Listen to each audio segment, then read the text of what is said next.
अस्सलामुअलैकुम, आप देख रहे हैं टीवी 49 न्यूज़ यूके और मैं हूं मुनीर पीरज़ादा। आइए आपको ले चलते हैं आज की खबर की जानिब।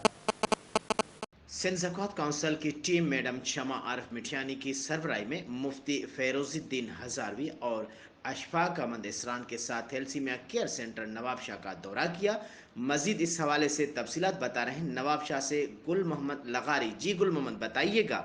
जी बिल्कुल, सिंध ज़कात काउंसिल की टीम मैडम आरिफ मिठानी की सरबराही में मुफ्ती फ़िरोज़ुद्दीन हज़ारवी और इशफ़ाक़ अहमद इसरान के साथ thalassaemia care centre Nawab Shah का दौरा किया, जहां प्रोफेसर डॉक्टर अली बख्श सुमरो और डॉक्टर मोहम्मद सादिक सियाल ने इस्तकबाल करते हुए सेंटर के मुख्तलिफ शोबाजात का मुआयना कराया। जहां सेंटर के जॉइंट सेक्रेटरी गुलाम नबी चन्ना ने टीम को सेंटर के ब्लड बैंक, लेबार्टी, आईसीयू वार्ड और दीगर वार्डों समेत मुकम्मल आगाही देते हुए सेंटर की कारकर्दगी बताई। जिसके बाद मैडम शमा आरिफ ने बात करते हुए कहा कि सेंटर की तारीफ पहले ही सुनी हुई थी और एतमाद भी था। आज अपने आंखों से देखकर खुशी हुई कि सेंटर की इंतज़ामिया कितना ना ईमानदारी से अपना काम कर रही है और हम सेंटर से मुकम्मल मुतमईन हैं।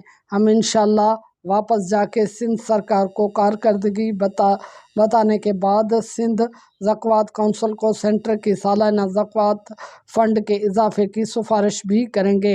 उस मौके पर थैलेसीमिया के बच्चे मास्टर दानिश तुन्यो और बेबी किरण ने टीम को फूलों के हार के तोहफे पेश किए। उस मौके पर ज़कात खाते के ऑफिसर अमानुल्लाह बिरोही और अब्दुल लतीफ़ चन्नड़ भी साथ थे, जबकि सेंटर के doctor Aslam Arain, madam Anila Tunio, doctor Umar Shahzad, Mujib Rahman Khaskheli, Pir Mansoor Pasha, Shahid Khan और काजी जावेद सनाई भी मौजूद थे।